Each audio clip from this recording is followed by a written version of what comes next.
Chess விளையாடுறதுக்கு எப்படி mind மட்டும் இல்லை ஃபிசிக்கல் ஸ்டாமினாவும் இம்பார்ட்டன்ட் சொல்கிறாங்களோ அதே மாதிரி ஒரு ஆக்டருக்கு மைண்ட், ஃபிசிக்கல் அண்ட் எமோஷன் இந்த 3 விஷயமும் ரொம்ப முக்கியம்னு சொல்கிறாங்க.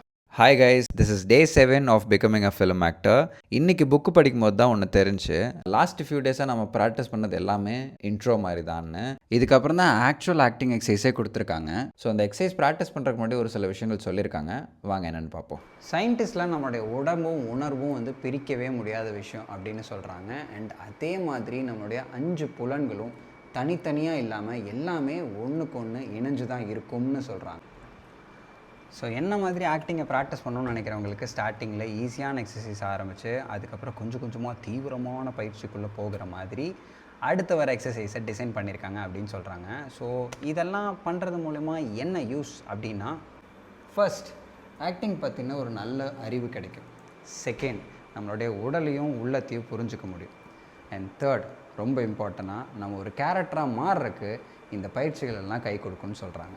ஸோ அடுத்த தொடர்லேருந்து தான் பயிற்சிகள் கொடுத்துருக்காங்க. ஸோ நம்ம ஜாலியாக ஒரு எக்ஸசைஸும் ப்ராக்டிஸ் பண்ண போகிறோம். ஸோ தொடர்ந்து பாருங்கள். Stay creative.